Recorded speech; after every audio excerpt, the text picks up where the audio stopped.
नमस्कार दर्शकों, आप सभी का हार्दिक स्वागत है shoot space digital private limited के इस प्रेजेंटेशन में।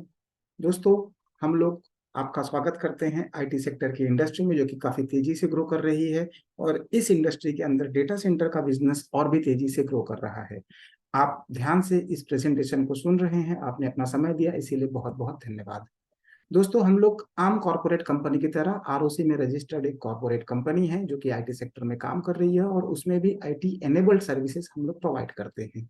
हमारा मेन फोकस का जो एरिया है वो डेटा सेंटर के बिजनेस का है, जो कि काफी तेजी से ग्रो कर रहा है। भारत के अंदर जो डेटा सेंटर के ग्रोथ का जो स्पीड है, जो रेट है, कंपाउंडेड एनुअल ग्रोथ रेट जो है वो 25 से 30% है। काफी तेजी से ग्रो हो रहा है। इस बढ़ते मार्केट में हम मार्केट शेयर बड़ा सा अपने हिस्से में करना चाहते हैं, और इस मार्केट शेयर के लिए बहुत ही बड़े इन्वेस्टमेंट्स की जरूरत है, और इसीलिए हमने sale and lease back model को अपनाया हुआ है। तो आज के इस प्रेजेंटेशन में इन्हीं सब चीजों के बारे में हम जानकारी लेंगे। प्रेजेंटेशन शुरू करने के पहले एक डिस्क्लेमर कि इसमें पूरे प्रेजेंटेशन में आपने जो कुछ भी लोगो, ट्रेडमार्क या ब्रांड नेम्स देख रहे हैं, ये उन कंपनियों के मालिकों की है, कंपनियों की है। इससे हमारा कोई ओनरशिप नहीं है, ना ही हम इन्हें एंडोर्स कर रहे हैं, ना ही हम इनका एडवर्टाइजमेंट कर रहे हैं। दूसरी डिस्क्लेमर जो बहुत इंपॉर्टेंट है, हम कोई इन्वेस्टमेंट कंपनी नहीं है, हम इन्वेस्टमेंट नहीं ले रहे हैं जिसके बदले में आपको कभी हम आरओआई देंगे। दोस्तों, हम कोई लोन या डिपॉजिट भी आपसे नहीं मांग रहे हैं। हम लोग purely sale and lease back model पर काम कर रहे हैं, और आज के इस प्रेजेंटेशन में इन्हीं सब चीजों के बारे में हम आपको जानकारी देंगे। दोस्तों, आइए, पहली चीज पहले कि growing demand for data centres की डेटा सेंटर का डिमांड क्यों बढ़ रहा है। दोस्तों, अगर हम अपनी दिनचर्या को देखते हैं तो हम लोग दिन भर स्मार्टफोन, स्मार्ट टीवी, कंप्यूटर्स और बहुत सारे आर्टिफिशियल इंटेलिजेंस से चलने वाली मशीनों का उपयोग कर रहे हैं। कम्युनिकेशन और डेटा ट्रांसफर के लिए, टिकट्स बुक करने के लिए, मैप में रास्ता ढूंढने के लिए, शिक्षा के लिए और ज्ञान के लिए, सरकार के पोर्टल्स का उपयोग करने के लिए, मनोरंजन के लिए, समाचार के लिए, ज्ञान के लिए, इंफॉर्मेशन के लिए, बैंकिंग ट्रांजेक्शन्स के लिए, और फोटो और वीडियो स्टोर करने के लिए। इन सब प्रोसेस में हम कहीं ना कहीं या तो डेटा का हम क्रिएट कर रहे हैं या स्टोर किए हुए डेटा को यूज कर रहे हैं। तो डेटा को स्टोर करने के लिए सर्वर्स की जरूरत पड़ती है। इंटरनेशनल डेटा कॉरपोरेशन ये बहुत ही प्रीमियर ग्लोबल ऑर्गेनाइजेशन है, जो कि मार्केट इंटेलिजेंस देती है, एडवाइजरी सर्विस देती है। और इन्होंने एक रिपोर्ट बनाई है जो कि 2010 से लेकर 2025 तक के international data creation and storage के बारे में जानकारियां दे रही है। तो प्रति व्यक्ति प्रतिदिन कितने इंटरेक्शंस होते हैं, इसका ये ग्राफ है। 2010 में 85 ट्रांजेक्शन होते थे, 2015 में 218 ट्रांजेक्शन होते थे, 2020 में 601 होते थे। इस समय 2023 में लगभग 1100 से 1200 ट्रांजेक्शन प्रतिदिन प्रति व्यक्ति हो रहा है, और आने वाले दिनों में 2025 में ये बढ़कर 4785 हो जाएगा। दोस्तों, मोबाइल के डेटा का यूजर बेस काफी तेजी से बढ़ रहा है। खास करके कोविड से लेकर के काफी तेजी से ये बढ़ोतरी हो गई है। और इंटरनेट ऑफ थिंग्स के जो चीजें हैं, जो डिवाइसेस हैं, जो इक्विपमेंट्स, मशीनरी है, वो काफी तेजी से बढ़ रही हैं। नए नए डिवाइसेस बन रहे हैं जो रिमोट कंट्रोल से या तो फिर मोबाइल के ऐप से चल रहे हैं, और इसके यूजर बढ़ रहे हैं। तो नए डिवाइस बनने से और नए यूजर बनने से और पुराने यूजर के भी यूज करने से इसमें काफी तेजी से बढ़ोतरी हो रही है, और ये ग्रोथ जो है ये एक्सपोनेंशियल है। अगर पूरे के पूरे annual size of global data sphere, मतलब सारे डेटा का जो उपयोग हो रहा है, इसकी सब मिला करके कुल गणना की जाए तो काफी तेजी से ग्रोथ हो रहा है दोस्तों। और डेटा स्टोरेज कहाँ किया जा रहा है, तो मोबाइल के अंदर धीरे धीरे टेक्नोलॉजी बढ़ने से डेटा स्टोरेज की संख्या बढ़ रही है। जो एंटरटेनमेंट का डेटा है उसकी संख्या घट रही है। कंप्यूटर के अंदर पहले डेटा की संख्या बढ़ी, परसेंटेज बढ़ा, और अब कम हो रहा है। सबसे तेजी से जो ग्रो कर रहा है वो एंटरप्राइज डेटा सेंटर जो है। एंटरप्राइज के अंदर जो डेटा स्टोर हो रहे हैं, इसकी जो भाग है वो तेजी से बढ़ रहा है, इसका शेयर बढ़ रहा है। पहले 25% था, अब इस समय वो 50% तक हो रहा है, और हम लोग इसी एंटरप्राइज डेटा स्टोरेज के बिजनेस के अंदर हैं। दोस्तों, भारत इन सबसे अछूता नहीं है, और भारत में भी इसी तरह से डेटा का उपयोग हो रहा है। भारत में और भी तेजी से डेटा का उपयोग बढ़ रहा है, क्योंकि जो डिजिटल इंडिया जो इनिशिएटिव है ये काफी तेजी से बढ़ रहा है। और इसके अंदर भारत सरकार का जो एफर्ट्स लग रहा है, जो कि ट्रांसफॉर्म कर रही है हेल्थ सेक्टर को, एजुकेशन को, बैंकिंग को, एग्रीकल्चर को, सिटीजन सर्विसेज को और स्मार्ट सिटीज को, इन सब के लिए भी काफी तेजी से डेटा का स्टोरेज बढ़ रहा है। एंटरप्राइज डिजिटल ट्रांसफॉर्मेशन काफी तेजी से हो रहा है, मतलब जो कॉर्पोरेट कंपनियां थी उसके अंदर डेटा क्रिएशन और डेटा स्टोरेज काफी तेजी से बढ़ रहा है। साथ ही साथ बैंकिंग सेक्टर के अंदर जब से यूपीआई आ गया है, यूनिफाइड पेमेंट इंटरफेस जब से आ गया है, तब से काफी तेजी से डेटा क्रिएशन बढ़ रहा है। भारत की एक बहुत ही रेवोल्यूशनरी सर्विस है जो पूरी दुनिया के लिए आज फायदेमंद साबित हो रही है, और इसमें जो डेटा का स्टोरेज हो रहा है वो इंडिया के अंदर, भारत के अंदर हो रहा है। दोस्तों, ई कॉमर्स मतलब कि हम सामान खरीदने के लिए पहले हम दुकानों से लेते थे, फिर मॉल से लेते थे, अब हम ई कॉमर्स प्लेटफॉर्म का उपयोग कर रहे हैं। इसमें काफी ज्यादा मात्रा में डेटा क्रिएट हो रहा है। साथ ही साथ ओटीटी प्लेटफॉर्म्स, पहले हम एक घर में एक टीवी के सामने पूरा परिवार मनोरंजन करता था, समाचार देखता था, अब हर कोई अपने अपने मोबाइल में ओटीटी प्लेटफॉर्म के माध्यम से मनोरंजन कर रहा है, समाचार ले रहा है, और एक ही चीज को परोसने के लिए बहुत सारे अलग अलग ओटीटी प्लेटफॉर्म्स अवेलेबल हैं। तो दोस्तों, ई कॉमर्स और ओटीटी प्लेटफॉर्म एक साथ मिलकर बहुत ज्यादा डेटा का क्रिएशन कर रहे हैं। दोस्तों, डेटा लोकलाइजेशन ये भी डेटा क्रिएशन का एक बहुत बड़ा कारण है। डेटा लोकलाइजेशन क्या होता है कि जैसे जैसे आर्टिफिशियल इंटेलिजेंस और इंटरनेट ऑफ थिंग्स की मशीनें जैसे जैसे बढ़ रही हैं, तो इसमें लिटेंसी की जरूरत नहीं होती है। मतलब कि डेटा रुक रुक के नहीं आना चाहिए, डेटा लगातार आना चाहिए, बिना लिटेंसी के आना चाहिए। तो इसके लिए लोकल डेटा सेंटर्स की बहुत जरूरत है। ये डेटा सेंटर छोटे से कंटेनर के अंदर भी बनाए जाते हैं। तो ये जो डेटा लोकलाइजेशन है, ये भी बहुत महत्वपूर्ण रोल अदा कर रहा है डेटा के क्रिएशन में। तो भारत के अंदर काफी तेजी से डेटा के स्टोरेज की बढ़ोतरी हो रही है, और भारत बन सकता है ग्लोबल लीडर डेटा सेंटर के बिजनेस के अंदर। और धीरे धीरे डिमांड बढ़ रही है, तो बिजनेस भी बढ़ ही रहा है। भारत सरकार ने कंपलसरी किया हुआ टेलीकॉम कंपनियों के लिए कि वो 2 साल का डेटा जो है कॉल रिकॉर्ड्स रखें, लेकिन जो टेलीफोन कंपनियां हैं वो 10 साल से भी अधिक समय का डेटा कॉल रिकॉर्ड्स में रखती हैं। भारत के अंदर ग्रेटर नोएडा में, गौतम बुद्ध नगर में अभी हाल ही में मोदी जी ने 5,000 करोड़ की 3 लाख स्क्वायर फीट में फैली हुई एक डेटा सेंटर की फैसिलिटी का उद्घाटन किया हुआ है।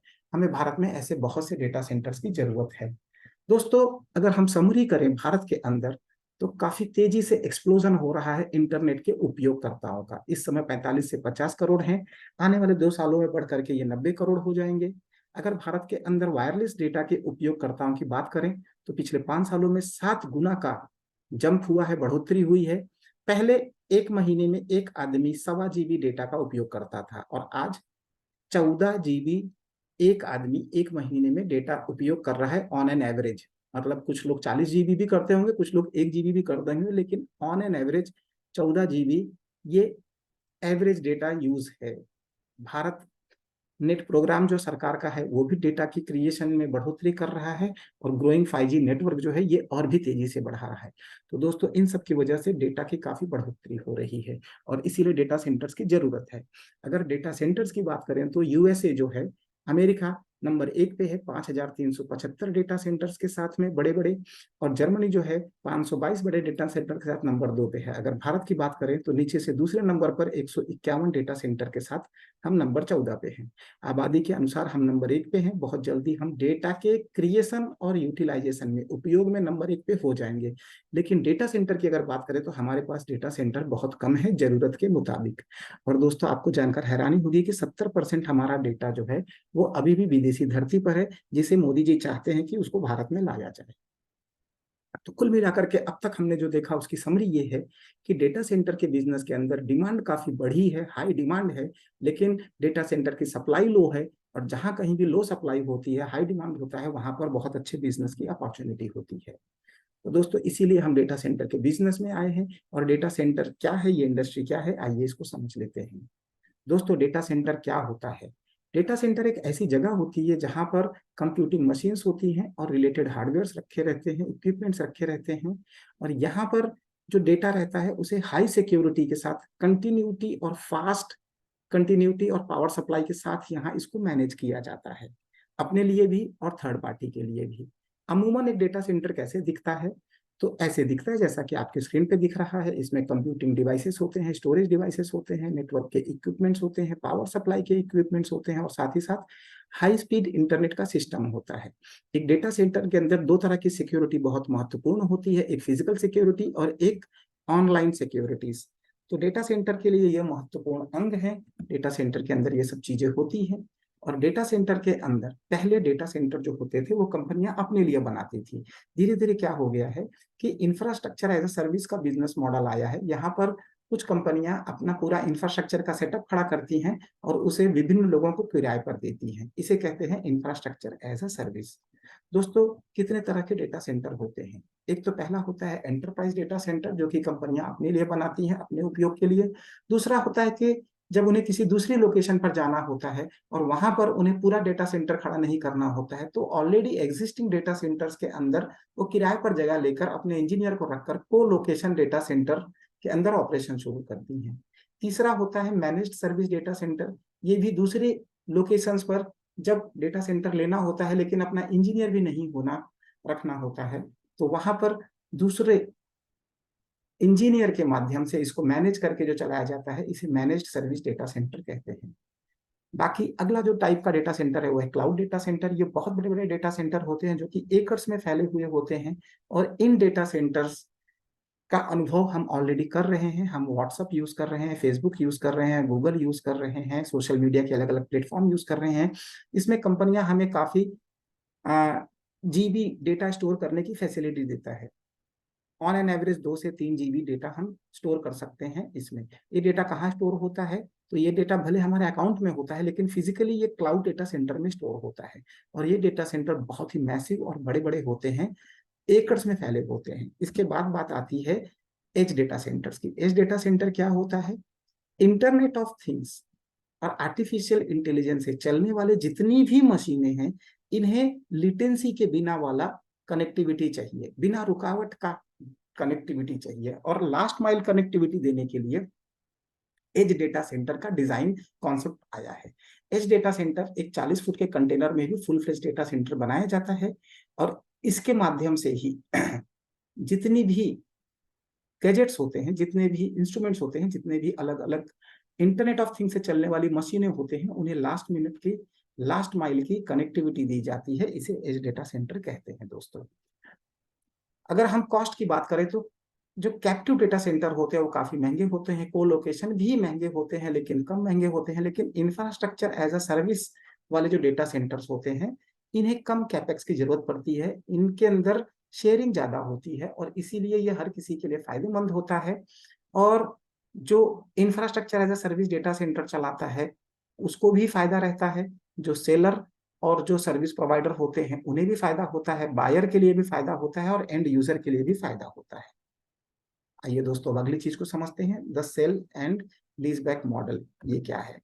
तो दोस्तों, ये एक ऐसा अरेंजमेंट है जिसमें कि कंपनियां अपने असेट को पहले किसी थर्ड पार्टी को सेल करती है और उसी समय उसे लीज बैक पर वापस ले लेती है और उन्हें एक फिक्स रेंटल इनकम या लीज का एक शेयर, उनको जो है इनकम का परसेंटेज शेयर करती हैं। तो इसे कहते हैं sale and lease back model. इसमें क्या होता है, सेलर को लीजी कहते हैं, बायर को लेजर कहते हैं। और इसके अंदर सेलर जो है असेट को सेल कर देता है और फिर बायर से उसको रेंट पे वापस ले लेता है लंबे समय के लीज एग्रीमेंट के माध्यम से। और सर्विसेज जो है वो पहले की तरह चलते रहती हैं। अगर डेटा सेंटर की बात करें तो इसमें काफी ह्यूज इन्वेस्टमेंट की जरूरत पड़ती है। Shoot space digital private limited, हमारी कंपनी ने पहले ही अपना एक खुद का डेटा सेंटर लगा दिया है अपने फंड के माध्यम से। और बड़े मार्केट शेयर को पकड़ने के लिए हम लोग sale and lease back model का उपयोग कर रहे हैं, जिससे कि हर किसी को फायदा हो रहा है। ये जो sale and lease back model है, इसका समय आ चुका है। भारत के अंदर इंडिगो एयरलाइन सबसे बढ़िया उदाहरण है। सेल एंड लीज बैक के मॉडल से इन्होंने अपनी फ्लीट सर्विसेज को, अपनी जो फ्लीट की संख्या है इसको बढ़ाया है। एयर इंडिया ने भी sale and lease back model को अपनाया है। सबसे बढ़िया जो एग्जाम्पल अंतरराष्ट्रीय स्तर पर है वो है पिज्जा हट का। पिज्जा हट का बिजनेस तो अच्छा चल रहा था लेकिन बैलेंस शीट में हमेशा लॉस हो रही थी और जब कारण देखा गया तो ये पता चला कि बड़े लोन होने की वजह से इंटरेस्ट में काफी पेमेंट चला जाता है। इसीलिए पिज्जा हट के मैनेजमेंट ने डिसाइड किया कि उन्होंने अपने 89 यूनिट्स को पहले सेल कर दिया और उसी समय उसे 17 साल के लिए लीज बैक पे ले लिया। तो जो यूनिट थे, जो आउटलेट्स थे, जो जैसे चल रहे थे वैसे ही चलते रहे, बिजनेस में कोई रुकावट नहीं आई। लेकिन एक साथ फंड मिलने से उन्होंने अपने लोन को रीपे कर दिया। इससे उनका इंटरेस्ट बर्डन कम हो गया, ब्याज की जो पेमेंट हो रही थी वो कम हो गई, इनका बैलेंस शीट सुधर गया। इसके बाद पिज्जा हट ने अपना ग्लोबल एक्सपेंशन किया और काफी बड़े मार्केट शेयर को पकड़ लिया। तो दोस्तों, सेल एंड लीजबैक मॉडल जो है ये काफी तेजी से अब दुनिया में प्रचलन में बढ़ रहा है। आइए जानते हैं shoot space digital private limited अपनी कंपनी के बारे में। हम लोग इन्फोसिटी गांधीनगर गुजरात के अंदर हमारा ऑफिस है। इन्फोसिटी का जो आईटी हब है, इसको हमने क्यों चुना है, क्योंकि यहाँ पर कंटिन्यूअस बिजली की सप्लाई है और फास्ट इंटरनेट की सर्विसेज है, जो कि गवर्नमेंट की तरफ से ये एक ज्वाइंट वेंचर में ये इन्फोसिटी बनाई गई है। हमारे कंपनी के सर्टिफिकेट्स और रजिस्ट्रेशन के डिटेल्स, दोस्तों हम लोग 9001 2015 क्वालिटी मैनेजमेंट सिस्टम के साथ काम कर रहे हैं। हम लोग अफोर्डेबल प्राइस पे data centres cloud services provide कर रहे हैं। 99.99% अप टाइम हम लोग SLA का एग्रीमेंट करते हैं। और अब आइए जानते हैं हमारी कंपनी के SLB सेल एंड लीजबैक मॉडल को, जो कि विन विन फॉर ऑल है। दोस्तों, हम लोग क्या करते हैं कि बहुत ही लो कॉस्ट पे अपने डेटा सेंटर के असेट्स को, आईटी इक्विपमेंट्स को सेल करते हैं।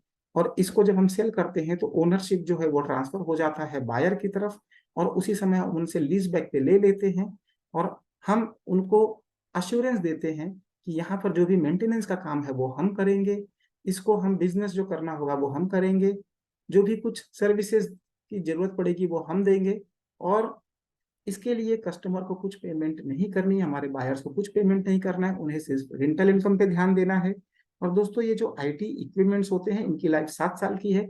7 साल के बाद में इन इक्विपमेंट्स को गवर्नमेंट के रूल एंड रेगुलेशन के हिसाब से कैसे डिस्पोज करना है, ये भी जवाबदारी हम लेते हैं। इसमें बायर को कोई चिंता करने की जरूरत नहीं है दोस्तों।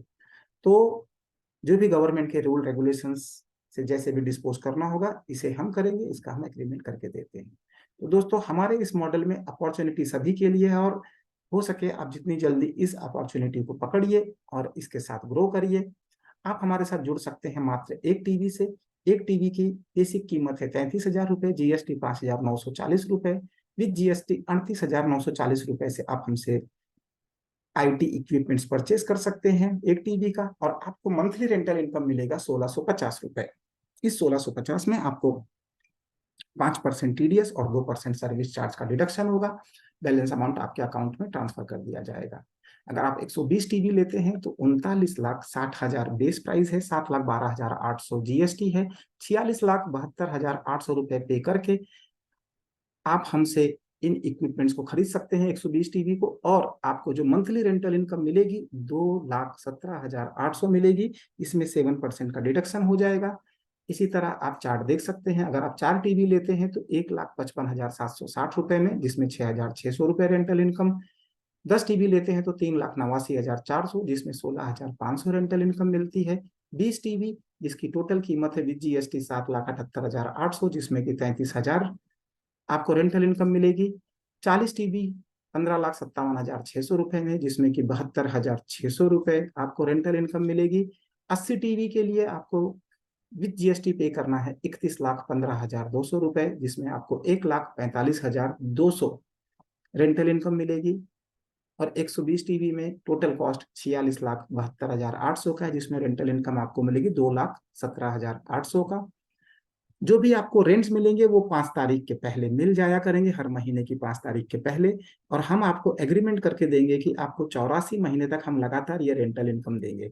खाली इतना ध्यान रखना है कि जो भी यहाँ पर आप रेंटल इनकम देख रहे हैं, इसमें 5% TDS और 2% सर्विस चार्जेस, 7% डिडक्ट करके हम आपको ये फंड आपके अकाउंट में रेंटल इनकम ट्रांसफर करेंगे।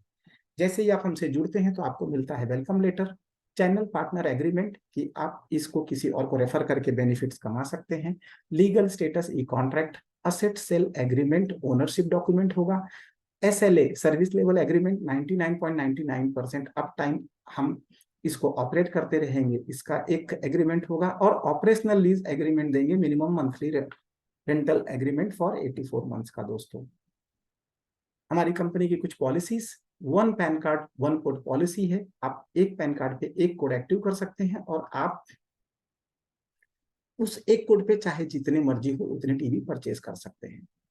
कैंसिलेशन पॉलिसीज, तो यदि आप 15 दिन के अंदर कैंसिल करते हैं पेमेंट करने के बाद, तो आपको जीएसटी माइनस करके बाकी पूरा का पूरा अमाउंट 100% वापस मिल जाएगा।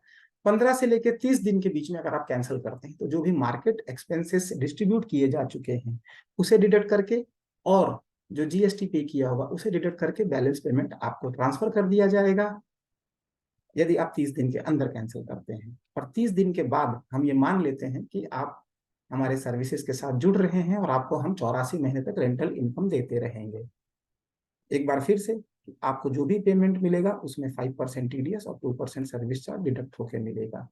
दोस्तों, बहुत जल्द हम लोग गांधीनगर के गिफ्ट सिटी में अपना हेड ऑफिस खोलने वाले हैं। ये एक स्पेशल इकोनॉमिक जोन है, SEZ है, और यहाँ पर बहुत ही अंतर्राष्ट्रीय, बहुत ही बड़ी बड़ी अंतर्राष्ट्रीय कंपनियां काम कर रही हैं। Reliance, Adani, Microsoft, Sensex, IBM, BSE, NSE सभी काम कर रहे हैं। तो यहाँ पर हमारा हेड ऑफिस हो जाएगा कुछ ही दिनों में। हमारी बैंक डिटेल्स जो है वो IDFC first bank, HDFC bank, और साथ ही साथ आप visa card, master card, American express और डिस्कवर से पेमेंट कर सकते हैं। हमारे ऑफिस का address 110 111 tower 1 info city, Gandhinagar, Gujarat, और ईमेल जो है info@mycloudspace.live, हमारी वेबसाइट mycloudspace.live। दोस्तों, आपके समय के लिए बहुत बहुत धन्यवाद। आपने ध्यान से हमारे इस प्रेजेंटेशन को सुना, इसके लिए बहुत बहुत धन्यवाद। जिस किसी ने आपको इनवाइट किया इस प्रेजेंटेशन को सुनने के लिए, जिस किसी ने आपको भेजा है, आप उनके संपर्क में रहिए, उनसे अधिक जानकारियां लीजिए। अगर हमसे संपर्क करना है तो info@mycloudspace.live इस पे संपर्क करके आप हमसे जानकारियां प्राप्त कर सकते हैं। बहुत बहुत धन्यवाद दोस्तों, आपका दिन शुभ हो। Thank you.